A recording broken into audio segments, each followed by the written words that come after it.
Good morning, students. Welcome to SST class. Previously, we have completed the chapter Asoka, the emperor who gave up the war. Now, we will discuss questions of this chapter. So, first question is, make a list of occupations of people who lived within the Mauryan Empire.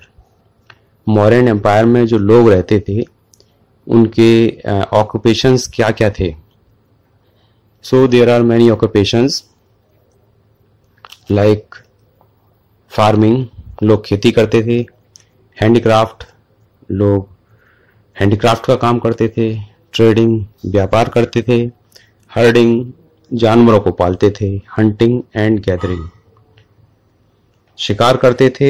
और forest produce इकट्ठा करते थे like honey और timber like. So there are many occupations in the Mauryan empire. Now complete the following sentence. Sentence जो कि incomplete है उनको complete करना है. So official collected fill in the blanks from the area under the direct control of the ruler. तो इसमें पूछा गया है जो डायरेक्ट कंट्रोल था एम्परर का मौर्यन डायनेस्टी में, तो ऑफिसर जो है क्या कलेक्ट करते थे वहां से, तो वहां से टैक्स कलेक्ट करते थे. यानी कि जो पाटलिपुत्र जो कि कैपिटल थी, तो वहां पर जो उसके डायरेक्ट कंट्रोल में था, जो आसपास का एरिया था, वहां से ऑफिशियल्स टैक्स कंट्रोल करते थे. और जो डिस्टेंट एरियाज थे वहां पर गवर्नर्स अपॉइंट किए जाते थे. और ये गवर्नर्स अपने ऑफिशियल की सहायता से टैक्स कलेक्ट करते थे और तब ये कैपिटल में भेजते थे. Now next is royal princess often went to the provinces as. तो जो रॉयल प्रिंसेस जो होते थे, रॉयल प्रिंस होते थे, उनको दूसरे प्रोविंस में किस तरीके से भेजा जाता था, क्या बनाकर भेजा जाता था. यानी कि डिस्टेंट प्लेसेस होते थे कैपिटल से, जो काफी दूर होते थे, वहां पर रॉयल प्रिंसेस को गवर्नर बना के भेजा जाता था. वहां पे उसको पूरा कंट्रोल करने के लिए गवर्नर बना के भेजा जाता था, क्योंकि वो इतने दूर थे कि उनको डायरेक्ट कंट्रोल नहीं किया सकता है. जो आसपास का एरिया है उसको ही डायरेक्ट कंट्रोल किया जा सकता था. Direct control was near the capital. Okay, the modern rulers tried to control dash and dash which were important for transport. Modern जो रूलर्स थे उन्होंने किस चीज को कंट्रोल किया जो कि ट्रांसपोर्ट के लिए इम्पोर्टेंट था. तो ट्रांसपोर्ट के लिए इम्पोर्टेंट क्या होगा, ट्रांसपोर्ट यानी जो है यातायात, आने जाने के लिए इम्पोर्टेंट क्या होगा. फर्स्ट होगा road and second it will be river. Road के जरिए हम एक स्थान से दूसरे स्थान पे जा सकते हैं, इसको उन्होंने कंट्रोल किया. और रिवर्स से भी जो है जो ट्रांसपोर्टेशन होता है, और रिवर्स का ट्रांसपोर्टेशन नाव के द्वारा ये रोड से सस्ता होता है.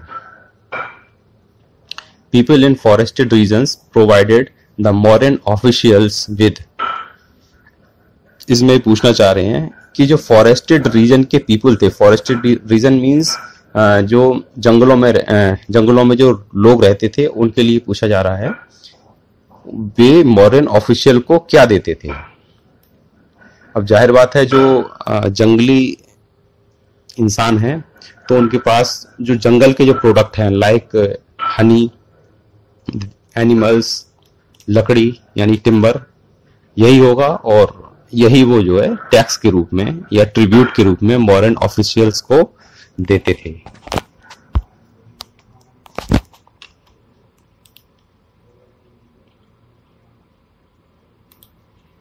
So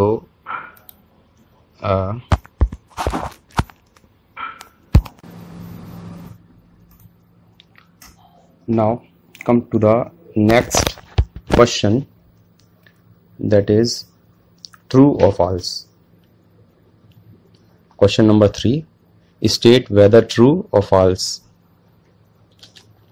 So Ujjain was the gateway to the northwest. इसमें पूछ रहे हैं कि उज्जैन नॉर्थ वेस्ट का गेटवे था। इसको ठीक से समझने के लिए हमको सबसे पहले मैप की जरूरत होगी, तो इसे मैप की सहायता से देखते हैं।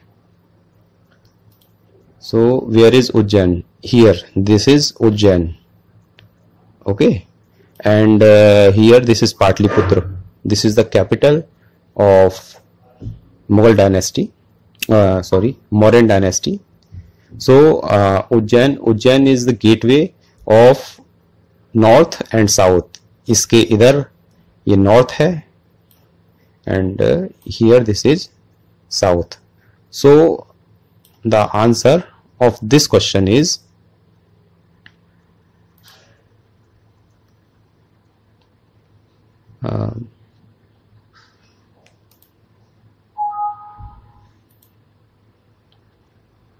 so answer of this question is north west नहीं है, यहाँ पे नॉर्थ साउथ होना चाहिए, okay. Just 1 minute. Yes, so this is wrong statement. Chandragupta's idea was written down in अर्थशास्त्र। अर्थशास्त्र जो कि कौटिल्य ने यानी चाणक्य ने लिखी थी, और ये चंद्रगुप्त के जो है मिनिस्टर थे, ये चंद्रगुप्त को इन्होंने सलाह दी थी, और ये कौटिल्य की सहायता से ही, चाणक्य की सहायता से ही ये किंग बने थे। सो अर्थशास्त्र में जो आइडियाज हैं वो चाणक्य के हैं, चंद्रगुप्त के नहीं हैं। So this is also a wrong statement. Kalinga was the ancient name of Bengal. इसमें सिंपली पूछ रहे हैं कि कलिंग बंगाल का एंशिएंट नेम था। इसको देखने के लिए वैसे कलिंग जो है ये उड़ीसा का एंशिएंट नेम था, बंगाल का नहीं था। Kalinga was the ancient name of Bengal. और इसके लिए आपको कलिंग की लोकेशन भी दिखाते हैं कि ये कलिंग है कहां पर।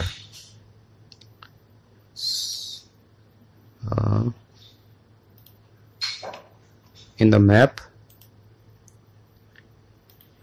location of Kaling, this is Kaling. The coastal area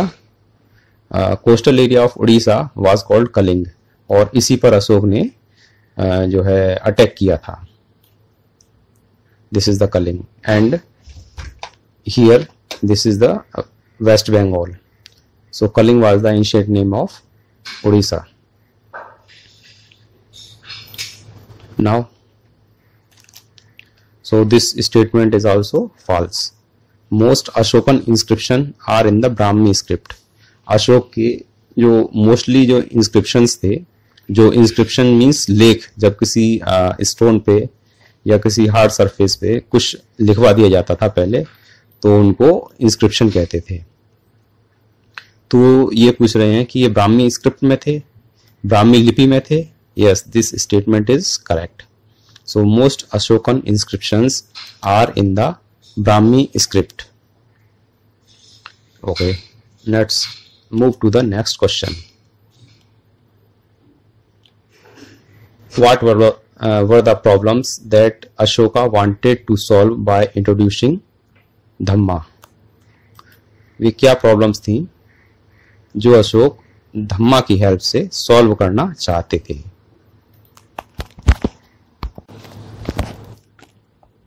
तो वे क्या प्रॉब्लम्स थी जिनको अशोक सॉल्व करना चाहते थे बाय इंट्रोड्यूसिंग धम्मा? धम्मा की हेल्प से अशोक उन्हें सॉल्व करना चाहते थे। So there are many problems he wanted to solve with the help of धम्मा।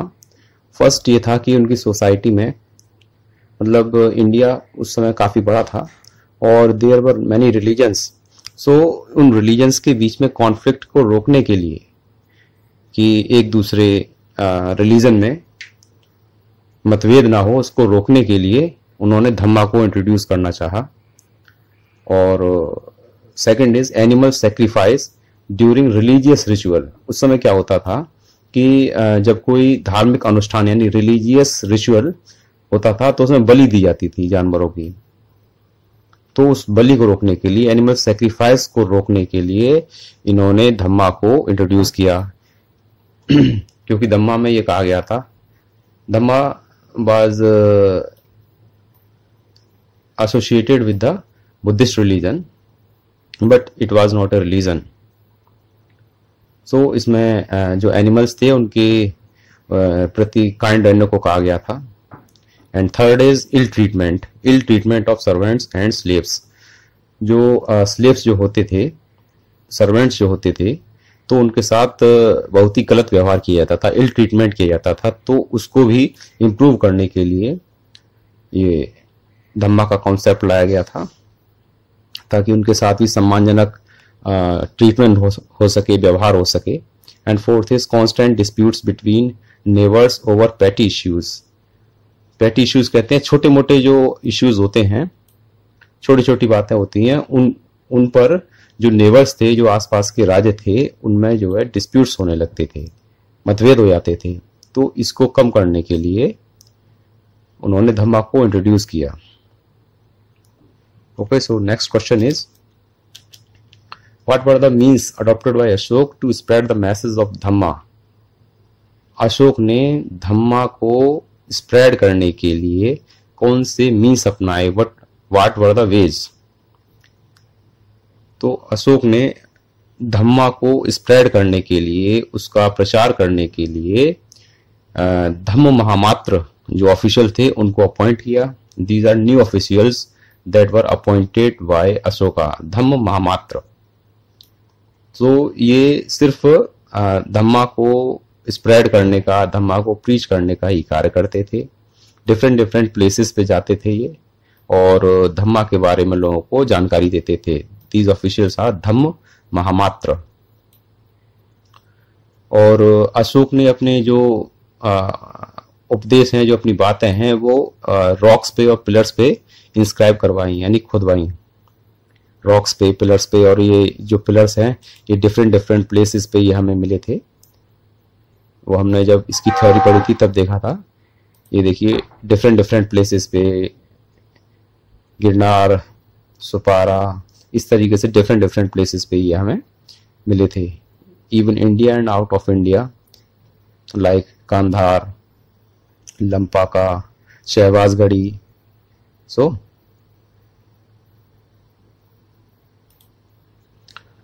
और ये जो धम्मा का जो मैसेज है लोगों को तक पहुंचाने के लिए, वर्ल्ड के दूसरे पार्ट्स में पहुंचाने के लिए उन्होंने मैसेंजर भी भेजे। उन्होंने बुद्धिस्ट काउंसिल का आयोजन किया और इस तरीके से अशोक ने धम्मा के मैसेज को लोगों तक पहुंचाया। Next question is, what do you think slaves and servants were ill treated? क्या आप समझते हैं कि स्लेव्स और जो सर्वेंट्स थे उनके साथ अच्छा व्यवहार नहीं किया जाता था? Do you think the order of the emperor would have improved there condition? आपको लगता है कि एम्परर के ऑर्डर से उनकी कंडीशन में कोई सुधार हुआ? Give reasons for your answer. अपने आंसर के लिए रीजंस दीजिए। सो हम लोग जानते हैं कि स्लेव्स एंड सर्वेंट्स के साथ इल ट्रीट किया जाता था, वी ऑल नो। और जो भी उनके मालिक होते थे, जो मास्टर्स होते थे, वो ये समझते थे कि वे उनसे सुपीरियर हैं। The master treated them as animal, उनको एनिमल की तरह बिहेव करते थे और उनसे हर तरीके का काम करवाते थे। उसके बाद भी उनको प्रॉपर रेस्पेक्ट नहीं देते थे। It was because of the old varna system, जो varna system which we have studied in the chapter, previous chapter, the books and burials tells about, उसमें हमने डिस्कस किया था। इसमें क्या था, इसमें जो सोसाइटी थी वो 4 कैटेगरीज में डिवाइड थी, 4 वर्ण में डिवाइड थी, in which the superior were Brahmins, then Kshatriya, Vaishya and शूद्र। शूद्र जनरली ये स्लेव्स होते थे जिनके साथ इल ट्रीटमेंट किया जाता था। सो जो एम्परर का जो ऑर्डर आया था तो उससे उनकी कंडीशन में काफी सुधार हुआ, और जो लोग थे उन्होंने स्लेव्स के प्रति जो उनका ट्रीटमेंट था उसमें सुधार भी किया, और इसके अलावा अशोक ने धम्मा को जो इंट्रोड्यूस किया था उससे भी काफी इम्प्रूवमेंट हुआ। तो next question is write a short paragraph explaining to Roshan by the lions are shown on our currency notes, list at least one other object on which you see them.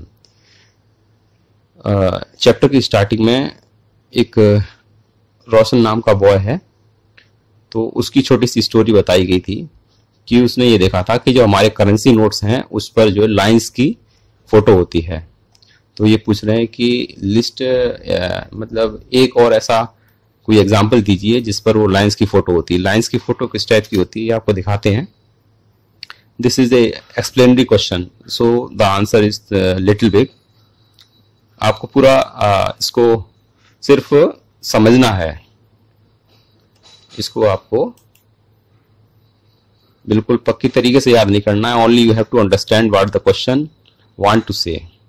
सो जो lines जो थे ये सारनाथ के pillar पे अशोक ने बनवाए थे, on the pillar of Sarnath, और ये 4 लाइंस थे, 4 लाइंस, और इन 4 लाइंस में से 3 लाइंस ये हमेशा दिखाई देते हैं, और जो 4th जो लाइन होता है ये हमेशा पीछे रहता है, तो इस वजह से ये दिखाई नहीं देता। इस तरीके की फोटो है इसकी, आपको फोटो दिखाते हैं। This so 3 lines they are always visible, while the 4th line which is behind these 3 line does not seem. So ये फोटो जो है ये हमारे करेंसी नोट्स पे भी है, हमारे काफी सारे गवर्नमेंट जो ऑफिशियल्स हैं उनके साइंस पे है। तो इस तरीके की ये फोटो, तो ये इसमें पूछ रहे हैं कि इसको जो है इस पे एक शॉर्ट पैराग्राफ लिखना है कि ये फोटो क्यों करेंसी नोट्स पे है, what are the importance. So we know that कि अशोका ने सारनाथ के पिलर पे ये स्टैचू इस तरीके से इन्होंने लगवाया था, और सारनाथ ही वो प्लेस था जहां पे बुद्धा ने for the first time give the sermon. जब उनको ज्ञान प्राप्त हो गया था तो Buddha for the first time give the sermon, पहली बार बुद्धा ने सारनाथ में अपना भाषण दिया था, अपना प्रचार किया था। और the 4 lions are related to Buddhism, signifies peace and friendship. ये शांति और जो मित्रता है उसको ये उसका संदेश देते हैं। और जब हमारा इंडिया ब्रिटिश कॉलोनी था उस समय, जो हमारे इंडिपेंडेंस के जो भी क्रांतिकारी थे, जो भी नेशनलिस्ट थे, तो उन्होंने नॉन वायलेंस का सहारा लिया था। गांधी जी ने नॉन वायलेंस को काफी प्रमोट किया था और हमें अंग्रेजों से मुक्ति दिलाई थी। सो इसका काफी महत्व है। और इसके अलावा ये symbol not only on the currency notes, we also see as the supreme court of India, उस पर भी हमें सिंबल मिलता है। सीबीआई का भी साइन पे मिलता है। Police, almost all government departments में हमें ये साइन मिलता है, almost all government department. It also seen on our passports, जो पासपोर्ट्स होते हैं उस पर भी हमें दिखाई देता है। आपको ये रटना नहीं है, सिर्फ ये क्वेश्चन समझना है। And next is suppose you had the power to inscribe your orders, what 4 commands would you like to issue. इसमें पूछ रहा है यदि आपके पास पावर हो तो वो इंस्क्राइब करने की, मतलब पत्थरों पे या हार्ड सरफेस पे कुछ लिखवाने की, तो वो क्या 4 आदेश होंगे जो आप उन पे लिखाएंगे। आप कौन से 4 ऑर्डर्स इशू करेंगे। तो ये भी जर्नल अंडरस्टैंडिंग वाला क्वेश्चन है। तो इसमें भी आप अपने कंसाइंस से, आप अपने विवेक से क्वेश्चन का आंसर देंगे। तो इसके लिए थोड़ा सा आइडिया दे देते हैं कि slavery must be abolished, like जो मास्टर और स्लेव वाला सिस्टम होता है उसको ख़त्म किया जाएगा, क्योंकि उस समय ये स्लेवरी बहुत ज़्यादा विद्यमान थी हमारी सोसाइटी में। एनिमल सेक्रीफाइस वी स्टॉप्ड, जो एनिमल को जो मारा जाता है, जो रिलीजियस रिचुअल्स होते हैं उनमें ये बंद किया जाना चाहिए। People should not fight among themselves, लोग आपस में लड़े ना, इस तरीके के इंतजाम किए जाएं। No discrimination be practised based on gender, caste, creed etcetera, तो किसी भी बेसिस पे लोगों में डिस्क्रिमिनेशन ना किया जाए। सो इसके अलावा भी आप जो है कुछ और भी लिख सकते हैं जो आपको समझ में आता है। So this is all about the chapter. Now the chapter is complete. You have to write down these questions in your notebook and this is all about the questions. So आप ये नोट करिए और note करने के बाद इसकी एक photo click करके ग्रुप में डालिए and said that homework is done.